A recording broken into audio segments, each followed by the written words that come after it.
Oh, there's no two buttons anymore. It's one. Anyways, thank you for joining another scene for Living World of Darkness, Rage Across New York. Our scene starts off with Erik Skovgard, um, the Adrengeta Fenris at the Sept of the Green. He's actually outside, sitting on his porch. He's kind of leaned forward, hunched over, as you will, lacing up his boots, and he doesn't seem to be expecting any kind of visitors today. He's actually getting ready to go out on, take care of, getting some food, taking care of some other responsibilities and stuff before actually going out to do his patrols. Having taken the initiative to do more patrols since the Sept is actually lacking guardians at the moment. So, um, as far as anybody else goes, and specifically a specific lupus. They would know that Olaf's cabin no longer smells like his own. It's actually marked with Eric's scent. Hmm. Yeah. Um, Speaking of a specific lupus, there is a rather specific lupus who has been had it in her mind to possibly speak to the alpha of the Striders of Ice and Concrete. And as she is passing through the set, and particularly near the Cub cabins and was stated formerly Olaf's cabin, she will catch the change of scent in the area, and she will approach the porch um, of what appears now to be Get a Fenris cabin,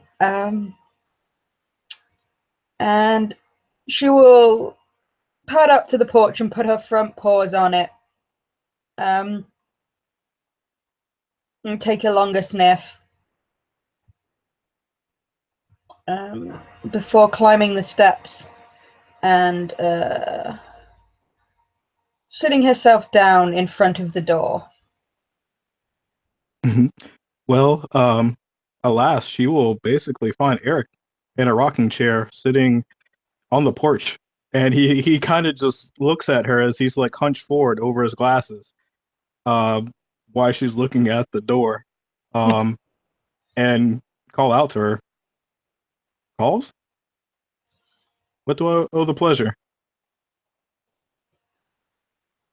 She will turn and, um, as she spots him, she will roll over. Uh, Erik, Alpha of the Striders of Ice and Concrete. I would have a word with you if you have some time. Of course. Please get up. She will get to her feet and move a little bit closer to his chair before she will make herself more comfortable. But and look back at the door of the cabin. Olaf's box den. Mm-hmm. It smells of yours now. Have you claimed it? To be correct. It's been months for a few days now. Hmm. I figured I keep it in, the family, so to speak, as far as the tribe goes. If that tradition holds up, it's neither here nor there. I prefer to stay on set, so this became available. I saw, an opportunity, so I took it. It is good. It is a good den. It is only right that you claim it. I thought so too. Speaking of which, can I get you something to drink? She will cock her head at him slightly.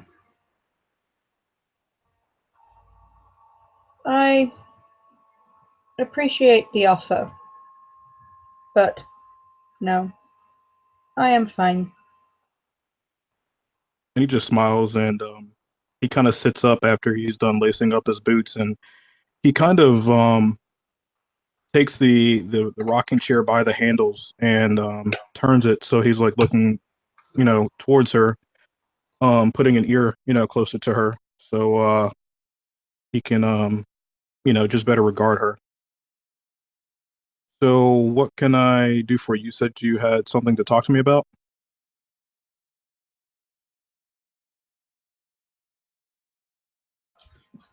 Indeed, it has been a long time since we talked. We have both done much and seen much since then. Indeed. There is not many of us left on set from before. Quite the change, yes. Not too sure how that looks in the future right now, but things seem to be shaping up slowly. Yes, some of the newer members are already showing their values. But it is good that there are some of us still that remember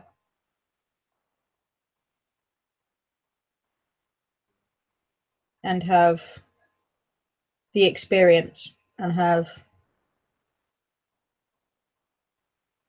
well, I suppose as your tribe would say, the strength to hold this place. Strong as we are, we can't do it alone. And he kind of chuckles at that. No, but we should make sure that those who work with us and fight with us every day, and perhaps will have to take over when we are not here to fight any longer, have the same strength, have the same knowledge, have the same leadership as we possess. Would you not say? I would also add respect to that, but yes, I follow. Totally agree wholeheartedly. Yes, respect is also very important. On that, I wish to bring to you, I don't like going into other packs' business, but I have had some troubling experiences with one of your packmates. And when she says that, he kind of leans forward even more. Um, and his face, even with the glasses on, looks rather concerned. He also has that quizzical turn of his head, almost reminiscent of like a lupus would do. Um, and his voice seems to convey the rage that's inherent, you know, for an Arun. Oh, who is it? What I exactly will have they done? I will speak plainly. Please. As my the member I speak of is Jacob of the Silver Fangs. Hmm. Go on. He has had some issues with the lupuses in the past, and that perhaps is in the past. There are many who do not always see eye to eye, but we get along, and like the Glasswalkers, Teresa, Felix, I do not always agree with their methods, but we have enough respect that we get missions done. Jacob, he, I think, finds this more difficult perhaps, or is more careless, less respectfully, you would say, of experience, knowledge. You may have heard of the mission to Malpheus the other day. Well, it was not our intention to go there, but we ended up in such a place and we returned. But his actions during the event were, well, his conduct did not impress as a Silverfang perhaps should. He, firstly, whilst I led the mission, he was of equal rank, and when called upon for his own thoughts or opinions, as would be reasonable to do so, he had little to offer. Whilst this sadly did not surprise me,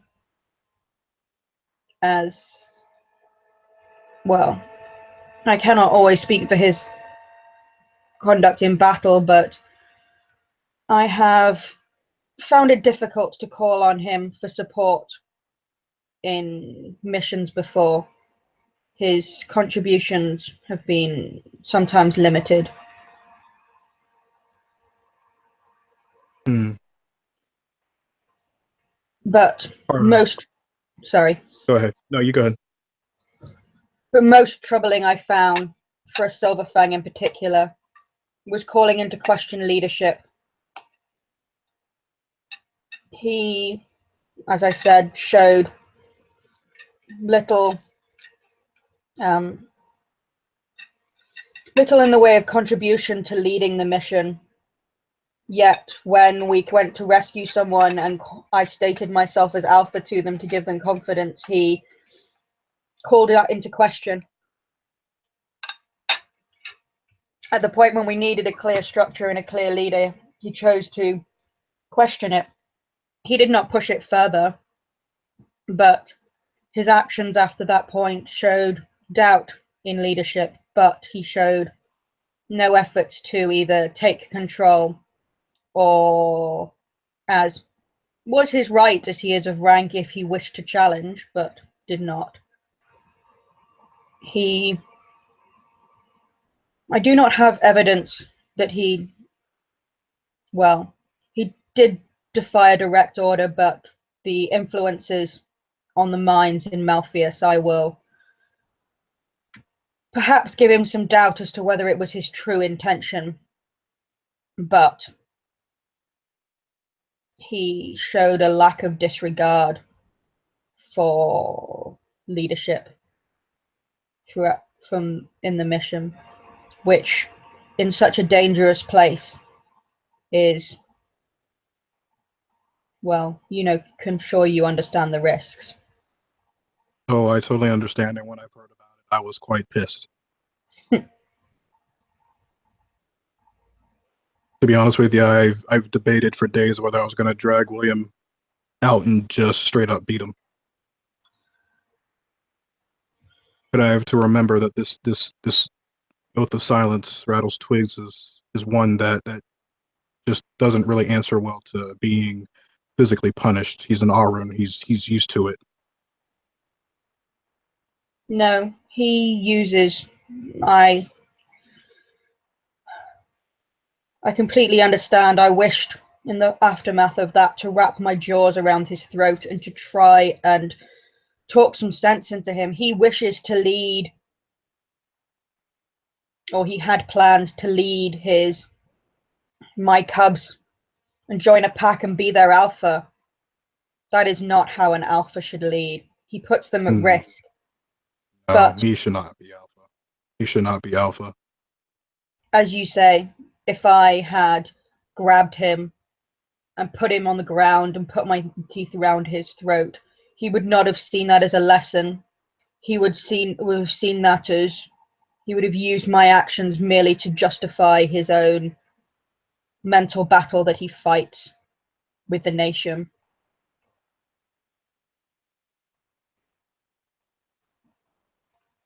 This does not mean that I do not intend to report him.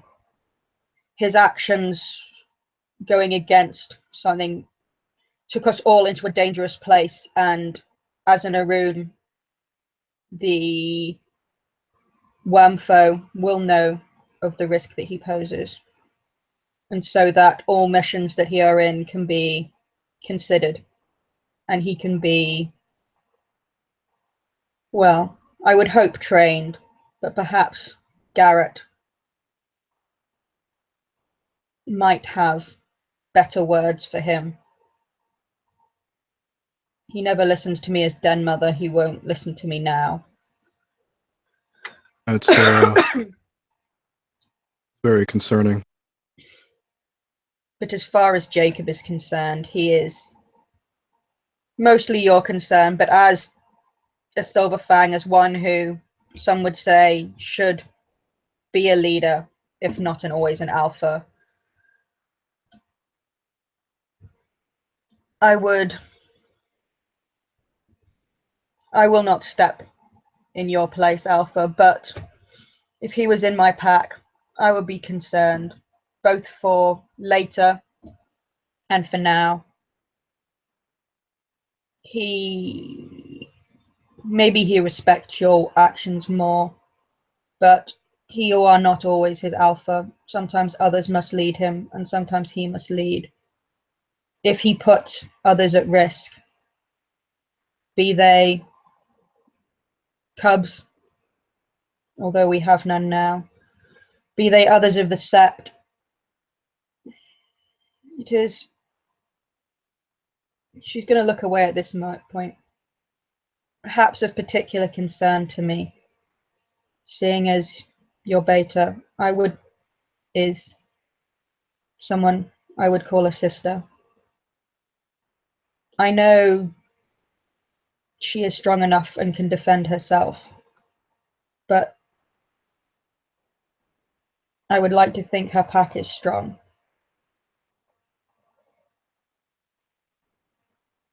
And would Can I have be her back honest? as mine had mine. Can I be honest and say that you bringing these words to me does draw concern? I want it without a doubt to know, or the Sept of the Green to know that my pack has its shit together. We're strong. We understand the hierarchy of command, especially in moments such as those. Let me just make something, or let me ask you just so I could just make it clear. You were the one to establish that command when nobody else stepped up, correct? Indeed. And when you asked for opinions from the group that went to Malpheus, you had nothing to offer, but felt the need to question. At the point at which I asked, he had nothing to offer. But later, when it was stated that I was in command and I tried to give further orders, he then questioned them. Do you remember what those orders were? I stated in front of Agaru we rescued Roanoke. I was trying to calm him so that we could move, because staying where we were, we had made some noise and attention might be brought to us. I was trying to calm him so we could move away swiftly, and informed him that I was Alpha and would guarantee his safety, and he questioned my position as Alpha. Hmm. As I say, after it was established, he did not press the issue further outright, but his actions subsequently filled me with less than confidence that he was following my orders.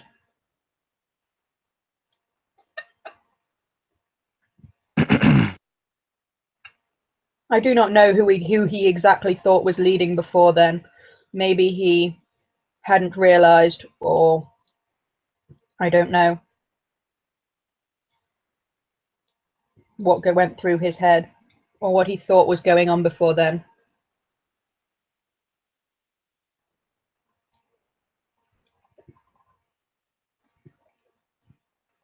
This concerns me greatly. Though I have to admit, with him and Will have some of the same views. They're too human in how they think about things. Indeed. They see things very small. They focus so much on what is immediately in front of them and the immediate slights they see. They cannot see further. I would not say that all hominids have it, but it restricts them both, and it is of concern for both of them. In this city in particular, I have worried about Will, about Jacob. Slightly less some of the others, but still them, some of the truly hominids. Out in the Amazon, it was easy. All of the enemies had spirit faces or bane faces or Fomori faces. They were all clearly worm tainted and evil. And therefore, it is easy for them to kill them. At least in their minds. Their bodies might have found it more difficult. That is not to say the fights were easy, but here, well, you know, many of them wear human faces. Some of them are truly tainted by the worm, but others are simply its tools. This does not mean they do not need to die. This does not mean all the humans need to die, but I wonder how easy they will find it to kill the human that is running screaming that is in their way, to get to the to stop a worm monster fleeing, when it's a human who is just scared and holding a gun to their face. Will they kill it, or will they risk it shooting them or one of the others? To be honest with Humans what don't I have to be worm tainted to be a threat. did, and to be honest with you, I've dealt with something similar to that situation this past weekend. Well, last weekend, where I give a command to kill a human who was abused by a boyfriend that actually turned out to be a Fomori.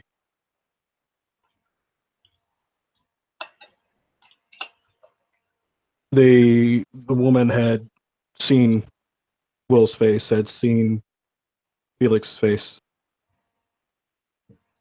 I didn't want to take any chances with a veil breach, but they thought differently. They wanted to create lies and bank on Jacob to corroborate a story. For them, resources and time, we just don't have time to just give out like that.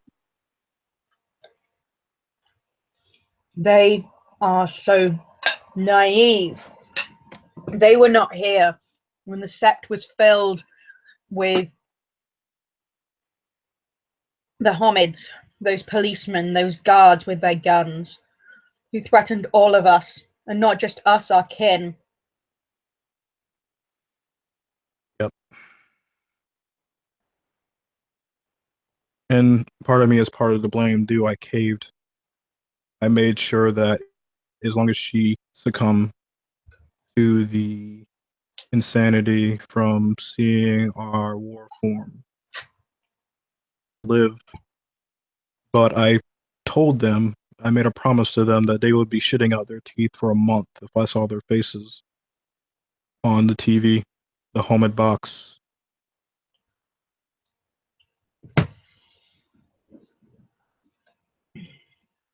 They may have got away with it this time.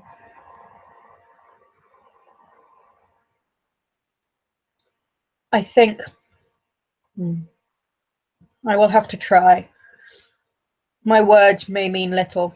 I had planned, anyway, to have a gathering of galliards, to bring them together and to tell some stories. I feel there are stories of before that are being forgotten, the stories of Travis, the stories of Ren, but perhaps more importantly, the lessons that both they learnt, the hard ones that this sept has already learnt, that we are forgetting already. I will invite others to speak and tell the stories and lessons they know, but perhaps this needs to happen more urgently. I think that would be a great idea, considering that we don't really hear much from our galliards. I think we need to hear more from them.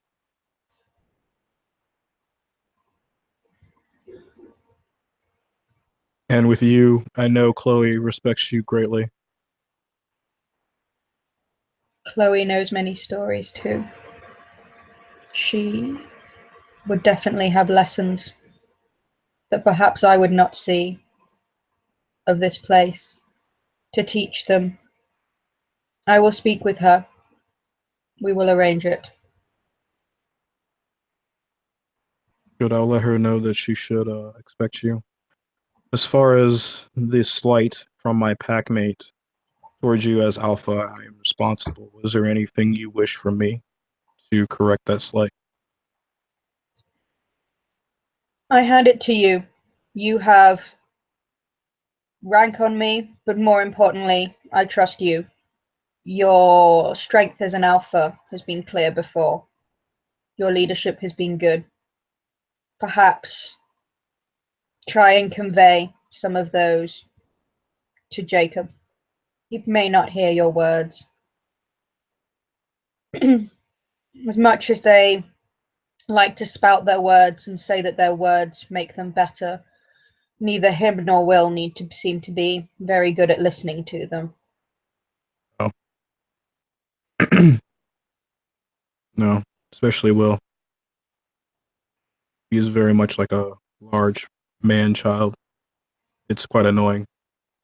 It is, And but for him being an Arun, it makes him all that much more dangerous because he has the strength to back up his fits.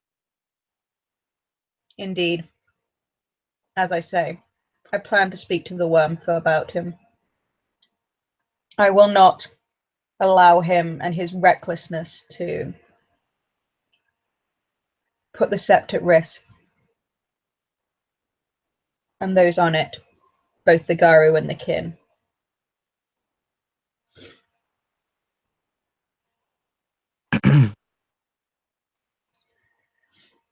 Halls will get back to her feet. It has been good to speak to you, all is Ash. And you call us the Fury. I have always wondered how you've been these days, especially since the sewer,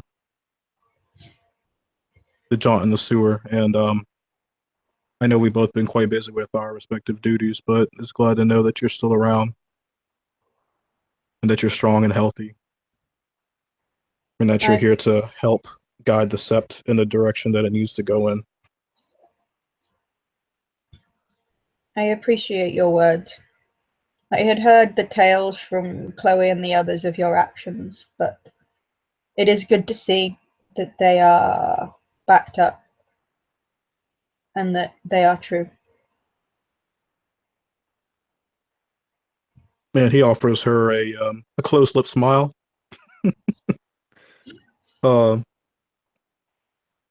She will swivel one of her ears in like his direction to acknowledge the smile.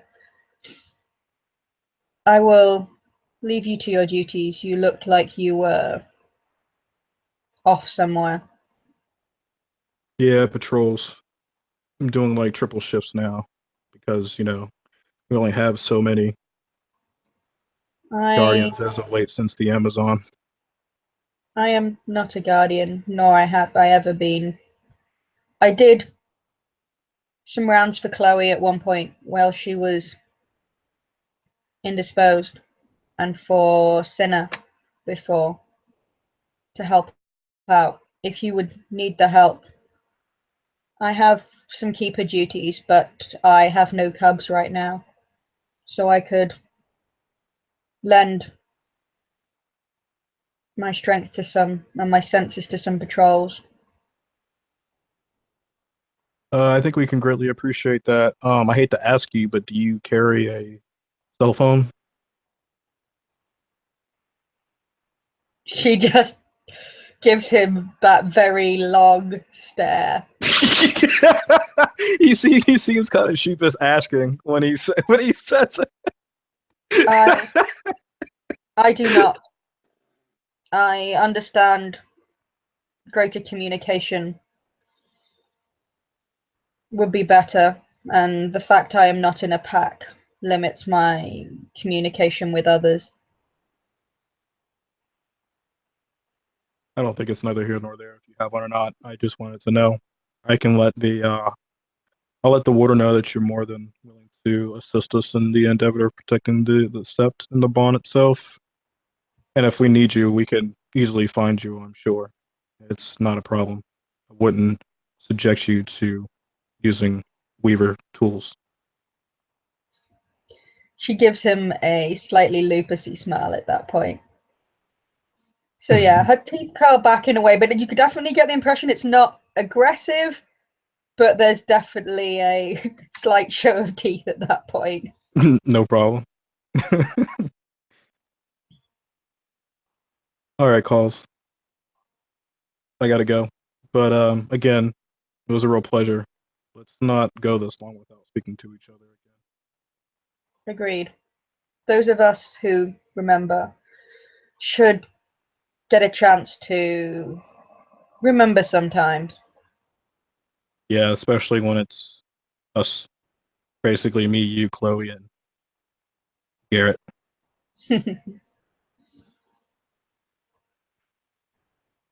Ancestors guide you. And let the spirits walk with you. And she will turn and pad off down his porch and head off in the direction of the heart of the cairn. Yeah, and you would probably hear a loud like thud as Erik punches like a beam in his on his porch. Probably one connecting, holding up the little overhang or something, maybe. I don't know how it's built, but whatever. Getting, letting off some of that initial rage. And probably muttering, some curse words under his tongue as he finishes gathering up his things and heads off his porch and starts heading towards where he begins his patrols. And with that, I think we can end our scene. Yes. Um, if you don't mind, Anne, if Calls knows the rite of accomplishment, though, right? Yes. Do you She mind rolling definitely one for me? would you like some dice? Yes, I would. Okay, witch rituals. Here we go. I'm very sorry. I would spend a willpower for you, but I really don't have very much willpower at the minute. Oh no, it's totally cool. It's fine. Hopefully, you just won't botch. No, that's fine. Oh, it's diff 4. That's amazing. Yep. Wow, that's really good. You are very accomplished. Thank you so much. It's All no right, problem. thank you, players, for playing. Thank you, watchers, for watching. This has been another scene for Living World of Darkness: Rage Across New York.